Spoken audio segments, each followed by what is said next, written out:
नमस्कार, मैं हूं आपके साथ रेशो त्यागी। एपीएन के लोकप्रिय कानूनी प्रोग्राम लीगल हेल्पलाइन में आप सभी का स्वागत।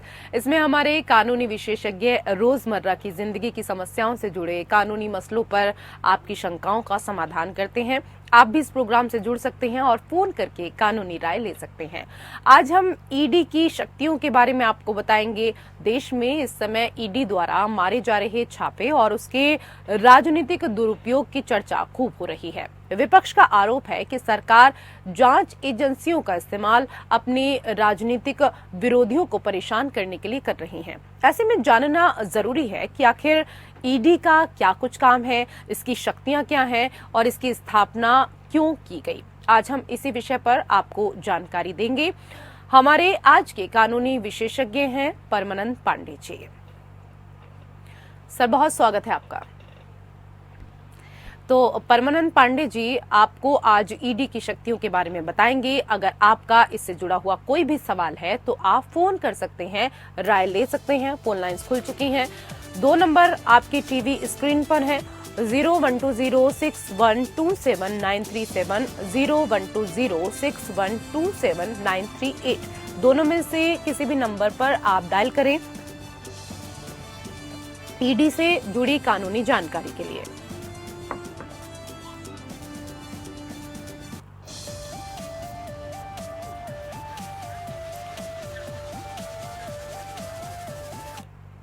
सर, सबसे पहले तो हमारे तमाम दर्शकों को ये समझाएं कि ईडी की स्थापना क्यों की गई।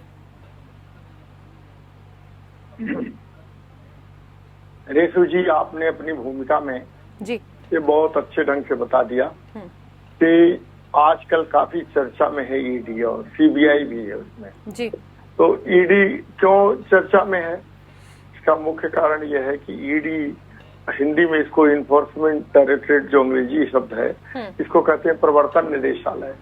यानी जो इकोनॉमिक ऑफेंसेस हैं, जो आर्थिक अपराध हैं, उनको ठीक ढंग से लागू करवाने के लिए ईडी की स्थापना की गई। ये स्थापना आज की नहीं है, ये 1956 में 1 मई 1956 को की गई। इससे आप अंदाजा लगा सकते हैं कि जो आर्थिक भ्रष्टाचार है ये उसी समय से पनपना शुरू हो गया था। आजादी के मिले हुए कितना साल हुए थे? 8-9 साल हुए थे।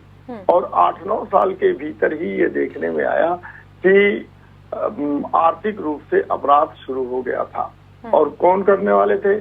नेता लोग, पुलिस के लोग, अधिकारी लोग, ये सब लोग जो पावर में थे, जो सत्ता में थे, वो इसका दुरुपयोग करते थे। तो इसी नाते इसका उपयोग आजकल अब और बढ़ गया है, क्योंकि जो भ्रष्टाचार का क्षेत्र है, जो भ्रष्टाचार का एरिया है, वो काफी बढ़ गया है। और इसी नाते कई लोग इस बात का आरोप लगाते हैं कि इसका दुरुपयोग किया जा रहा है, सरकार के द्वारा किया जा रहा है, क्योंकि ये अपने विरोधियों को फंसाने के लिए। हो सकता है इस बात में थोड़ा दम भी हो, लेकिन इस तथ्य से कतई इनकार नहीं किया जा सकता है कि भ्रष्टाचार की हदें और इसकी सीमाएं काफी बढ़ गई हैं। इसी प्रवर्तन निदेशालय का उद्देश्य होता है कि आर्थिक भ्रष्टाचार को खत्म करने के लिए या इसको पूरी तरह से इन्फोर्स करने के लिए, इसको लागू करवाने के लिए इसका उपयोग किया जा सकता है। दो चीजें इसमें आती हैं। एक तो prevention of money laundering act इसमें शामिल है, और दूसरा एक तरह से ये जो फेमा है, मतलब ये है कि फॉरेन एक्सचेंज मनी जो एक्ट है, इस एक्ट के पूरी तरह से लागू कराने का काम रहेगा। आमतौर पर आप देखते होंगे कि जो इसमें है, उसमें इस एक्ट में क्या है कि लोग अपने पैसे का कई तरह से दुरुपयोग करते हैं। एक तो मनी लॉन्ड्रिंग, माने पैसा गलत तरीके से कमाया, जुआ से कमाया और दुनिया भर से तरीके से कमाया, स्मगलिंग से कमाया, और कमाने के बाद इसका दुरुपयोग करना शुरू कर देते हैं। एक दूसरा ये है कि ये लोग क्या करते हैं, लेयरिंग करते हैं। मतलब उसमें ऐसा है कि पैसे को कहीं से कमाया और कमा करके कहीं दूसरी जगह लगा दिया, जिससे ये ना लगने पाए कि हमने पैसे का दुरुपयोग किया है और मनी लॉन्ड्रिंग की है। इन्हीं सब चीजों की जांच के लिए ही ये जो एक्ट है, ये इसी कानून को बनाया गया है कि ये इस चीज को देखे कि को पूरी तरह से कैसे इसको लागू किया जाता है और डर्टी मनी को कैसे साफ किया जाए, इसी नाते प्रवर्तन निदेशालय का गठन हुआ। जी, इसको स्थापित करने का क्या कुछ उद्देश्य था, इसकी स्थापना क्यों हुई, ये आपने विस्तार से सर हमें बताया। इसके साथ ही हम आपसे अब ये भी समझना चाहेंगे कि जब ईडी जाती है रेड डालने के लिए किसी के यहाँ पर भी, तो उस दौरान उसके पास ऐसी कौन कौन सी शक्तियां हैं जो उसको प्राप्त हैं? देखिए, एक इसमें चीज बहुत साफ होनी चाहिए कि ईडी के जो पावर्स हैं वो स्टैट्यूटरी नहीं है, यानी ये स्टैट्यूट के तहत नहीं है, ये पार्लियामेंट के एक्ट के तहत नहीं बनाया गया है जिसको कि स्टैट्यूट के पावर हो और जाकर के आप इसको यूज करें। तो इसमें पावर क्या है, सन्निहित क्या है इसके साथ यही सन्निहित है इसके पावर में कि ये जाए और जांच करें। जांच करने का मतलब ये नहीं कि आर्बिट्रेरी सड़क पर चलते हुए किसी आदमी को गिरफ्तार कर लें। चेक्स एंड बैलेंसेस हैं, आपको ये देखना पड़ेगा, आपके पास पूरी तरह से एक रिपोर्ट होनी चाहिए और उस रिपोर्ट में ये लगना चाहिए कि इस व्यक्ति ने निश्चित रूप से मनी लॉन्ड्रिंग की है या पैसे का दुरुपयोग किया है या पैसे का इधर से उधर किया है। इस चीज को ध्यान में रखते हुए ही आप किसी पर जांच कर सकते हैं और किसी का रेड कर सकते हैं। रेड में क्या है, रेड के समय आपको पावर्स तो होते हैं, सर्च एंड सीजर का पावर होता है, आप उसको सर्च करिए और सीज कर लीजिए प्रॉपर्टी को। आपको ये भी अधिकार है कि आप उस व्यक्ति को गिरफ्तार कर लीजिए, लेकिन ऐसे अनायास हिंस एंड फैंसीज, जिसको अंग्रेजी में एक शब्द है कि हिंस एंड फैंसीज पर नहीं, आप मनमाने तरीके से किसी को गिरफ्तार नहीं कर सकते हैं और मनमाने तरीके से किसी के खिलाफ एक्शन नहीं ले सकते। आपके पास कोई ग्राउंड होना चाहिए, कोई आधारभूत चीज होनी चाहिए जिसके कारण आप किसी को गिरफ्तार करते हैं, बताना पड़ेगा। आप ऐसे चलते हुए किसी व्यक्ति के घर छापा मार दें और कुछ कहते हैं कि नहीं ये इसने अकूत पैसा इकट्ठा किया, कहाँ से इकट्ठा किया। आपके पास कोई न कोई ऐसा प्रमाण होना चाहिए जिसको आप कोर्ट में पेश कर सकें और कोर्ट को ये कन्विंस कर सकें कि हमारा छापा मारने का उद्देश्य था और हमको ये सबूत मिल चुके हैं, हमारी तरफ से मिल चुके हैं कि इस व्यक्ति ने रुपए का इधर से उधर किया है और मनी लॉन्ड्रिंग किया है, क्या इसने फॉरेन एक्सचेंज का जो आपके पास आया है। बहुत सारे आपने देखा होगा कि तमाम एनजीओ एक टाइम पर यहाँ बन गए थे, इतने एनजीओ बने हुए थे कि वो फॉरेन से पैसा आता था और किसी को कभी स्कूल खोलने पर के नाम पर, कभी बच्चियों की पढ़ाई के नाम पर, कभी वो कहते थे कि नहीं ये अनाथ बच्चों की सेवा के लिए कर रहे हैं, कभी किसी चीज के लिए, कभी सेल्फ हेल्प ग्रुप बना देते थे महिलाओं की, कहते थे कि इनको हम विकसित कर रहे हैं, इनको ले आ रहे हैं और ये आएंगी तो आगे बढ़ेंगी तो समाज बढ़ेगा।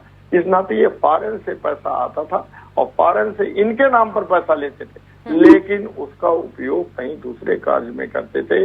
कहीं पर वो एक तरह से कानून व्यवस्था खड़ी करने का लिए खड़ा करने में एक खराब करने में उनका योगदान होता था। इस नाते इस चीज को ध्यान में रख करके ही ये फॉरेन एक्सचेंज मैनेजमेंट एक्ट बनाया गया कि अगर आपको पैसा मिलता है तो कैसे प्रयोग करते हैं, किस ढंग से उपयोग। इस नाते अगर ईडी को इसके बारे में जानकारी मिल जाती है कि इसका दुरुपयोग हुआ है किसी न किसी तरीके से और उनके पास एक पुख्ता प्रमाण होता है, तभी जाकर के उसके यहाँ छापा मार सकते हैं। छापा मार करके उनके पास अधिकार होता है कि वो उस व्यक्ति की गिरफ्तारी भी कर ले। जी सर, ये तो यहाँ पर ईडी की क्या कुछ शक्तियां होती हैं ये आपने यहाँ पर समझाया, लेकिन ईडी की समन की क्या कुछ शक्तियां हैं उसको भी आपसे समझना चाहेंगे। और हाल फिलहाल में तो काफी राजनेताओं का भी मामला समन को लेकर प्रकाशित हुआ था, सामने आया, तो इसको आपसे समझना चाहेंगे। देखिए, हाल फिलहाल क्या, अभी तो एक मामला चल ही रहा है। जैसे आप देखते होंगे कि कई बार तमाम वो आंध्र प्रदेश की एक महिला थी, राजनेता की पुत्री थी, उनके बारे में समन दिया गया। अरविंद केजरीवाल का दिल्ली के मुख्यमंत्री, उनको जेल में ही रखा गया है।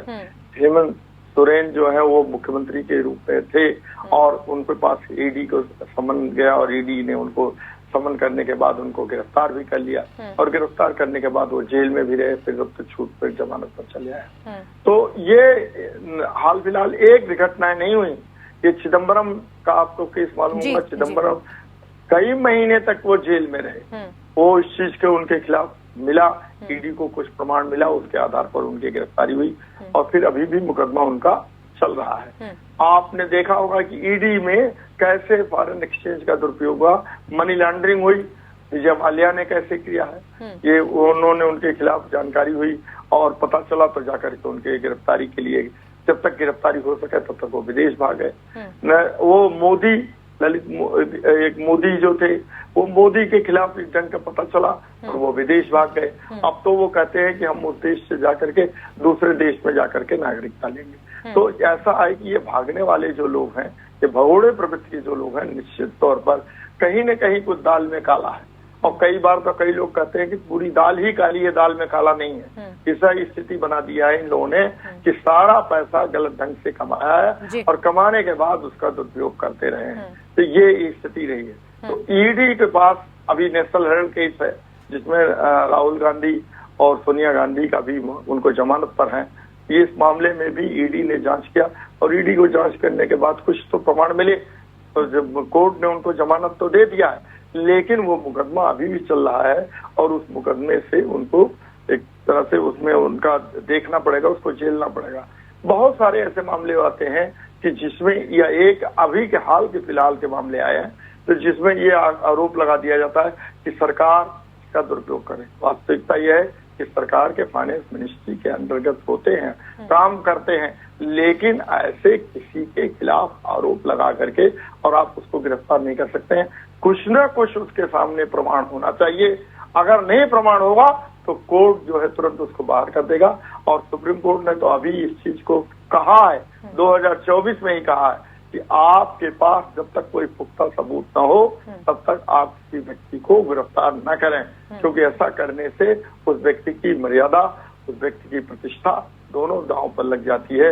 और अगर आपके पास कुछ गिरफ्तारी, उसमें सर्च और सीजर नहीं हो पाया है तो और भी खराब स्थिति है। इसी नाते ये एक चेक्स एंड बैलेंसेस की स्थिति है कि जब आपके खिलाफ कोई प्रमाण मिले तो आप तब दूसरे व्यक्ति को गिरफ्तार करिए और गिरफ्तार करने के बाद तब जाकर उसके खिलाफ मुकदमा चलाया जाएगा। ये स्थिति है। जी सर, आपने यहाँ पर समन और गिरफ्तारी दोनों के बारे में समझा दिया है, लेकिन आपसे ये भी समझना चाहेंगे कि क्या ईडी बिना सबूत के भी किसी को गिरफ्तार कर सकती है? रेशु जी, ईडी बिना सबूत के किसी को नहीं गिरफ्तार कर सकती। ईडी के पास सबूत होना आवश्यक है और इस चीज को सुप्रीम कोर्ट ने एक नहीं कई मामले में कह दिया है कि जब तक आपके सामने ठोस, जब तक सबूत न हो जिसको कि आप न्यायालय में पेश करके उस चीज को न्यायालय से कन्विंस कर सके, तब तक आपको इसके गिरफ्तार करने का अधिकार नहीं रहेगा। एक चीज इसमें खास तौर पर होती है, जो ईडी के गिरफ्तारी होती है, जो prevention of money laundering act के तहत गिरफ्तारी होती है, जो इस दिन के, उसमें गिरफ्तारी करने के बाद जो गिरफ्तार व्यक्ति होता है उसको ये साबित करना होता है कि मेरे खिलाफ ये जो आरोप लगाए गए हैं या मेरी जो गिरफ्तारी हुई है गलत हुई है, कि इस नाते उसको, और इसीलिए ईडी के तहत जो गिरफ्तारी होती है उनको 60 दिन के भीतर और अधिक से अधिक 90 दिन के भीतर इस चीज को बताना पड़ता है कि हमने इस व्यक्ति की गिरफ्तारी क्यों की है और इस गिरफ्तारी में हमको ये चीजें सबूत के तौर पर मिली है। अगर वो 60 दिन या 90 दिन के भीतर गिरफ्तारी का जो कारण है वो नहीं बताया गया, पूरा रीजंस नहीं दिए गए, तो अपने आप वो धड़ाम से केस गिर जाता है, वो व्यक्ति रिहा हो जाता है और बल्कि वो एक तरह के ईडी के लिए एक बहुत धब्बेदार बात होती है और उस चीज से मुक्त करने के लिए कि ईडी किसी व्यक्ति को अनायास नहीं गिरफ्तार कर सकती, कुछ तो कुछ उसके पास प्रमाण होना ही चाहिए। वो ये नहीं चाहे कि जब चाहे जिसको गिरफ्तार कर ले, ऐसा कतई नहीं कर सकती ईडी। प्रवर्तन निदेशालय को ये कतई अधिकार नहीं है कि आप जब चाहे गिरफ्तार कर ले और जब चाहे छोड़ दें। आपको गिरफ्तारी के पहले एक सबूत रखना पड़ेगा और सबूत पूरी जांच पड़ताल के बाद देना पड़ेगा, जिससे कि न्यायालय में उस मुद्दे को कायदे से उठाया जा सकता। जी, सर, आज के विषय से संबंधित कई और चीजें हैं, कई और प्रश्न हैं जो अपने तमाम दर्शकों के लिए हम आपसे जानना हैं, और आज के विषय से संबंधित अगर आप कोई भी जानकारी हासिल करना चाहते हैं तो आप हमें कॉल कर सकते हैं। ईडी से जुड़ी कानूनी जानकारी आज हमें दे रहे हैं अधिवक्ता परमानंद पांडे जी। सर, ये भी बताएं कि ECIR क्या होता है और क्या इसे आरोपी से साझा किया जा सकता है, ये भी आपसे समझना चाहेंगे। देखिए, जो ये टर्मिनोलॉजी है, ये एक तरह का आप समझिए कि जो ECIR है, ये भी आर्थिक मसलों से रिलेटेड मसला है। ये इसका तात्पर्य ये है कि आपको ये जानकारी देनी पड़ेगी, जो ये प्रवर्तन निदेशालय है वो इस चीज को बताएगा कि कहाँ से हमको इसकी सूचना मिली है और कैसे हम इसका इम्प्लीमेंटेशन कर रहे हैं। ये इकोनॉमिक मामला है, ये इस चीज का ये बताना पड़ेगा कि कैसे स्रोत कहाँ से, और जब इस स्रोत का पता चल जाएगा तभी जाकर के आप उसको कर सकते हैं इसके तहत। और यही एक तरह का इसके पास हथियार होता है कि जिसका उपयोग करते हुए सर्च एंड सीजर का काम करते हैं, और इसी के तहत ही ये आपको ये बताते हैं कि हमें इस व्यक्ति को गिरफ्तार करना हमारे लिए जरूरी है, और गिरफ्तार करने के बाद ही तो हम इससे काफी पूछताछ कर पाएंगे। और पूछताछ के लिए उसको टाइम मिल जाता है, कोर्ट के सामने वो पेश करते हैं और कोर्ट तो उसको दे देता है इजाजत कि आप ले आइए और आप इसको जो ECIR के तहत आप इस चीज को ले जाइए और इनसे पूछताछ करिए। पूछताछ करने के बाद जो प्रमाण मिलता है प्रमाण को हमारे सामने पेश करिए। ये खास तौर पर ECIR में होता है। इसके साथ सर ये भी बताएं कि सुप्रीम कोर्ट ने कहा है कि ईडी को आरोपियों को लिखित में गिरफ्तारी का आधार बताना होगा, इसको थोड़ा आपसे समझना चाहेंगे। देखिए, ये सुप्रीम कोर्ट का पहले का तो नहीं था, अभी ये नियम आ गया है। अभी सुप्रीम कोर्ट ने 2-3 मुकदमों में इस चीज को कहा है कि आप लिखित रूप से ये बताएंगे कि हम क्यों गिरफ्तार कर रहे हैं किसी को। आपको सूचना देनी पड़ेगी कि गिरफ्तारी का कारण आपको बताना पड़ेगा। पहले क्या होता था कि ईडी जो है किसी व्यक्ति को कभी भी गिरफ्तार कर लेते थे और उसकी सूचना वो उनको नहीं देते थे। 90 या 60 दिन के भीतर वो कोर्ट में जाते थे और कहते थे कि हमने गिरफ्तारी इस व्यक्ति को की। लेकिन आजकल सुप्रीम कोर्ट ने कहा है कि नहीं, आप उस व्यक्ति को लिखित रूप में इस चीज को बताएंगे कि आपकी गिरफ्तारी किन कारणों से की जा रही है। इन कारणों को अगर आप ठीक ढंग से नहीं बता पाते हैं तो आपको हम गिरफ्तार कर रहे हैं, गिरफ्तारी का ये कारण है।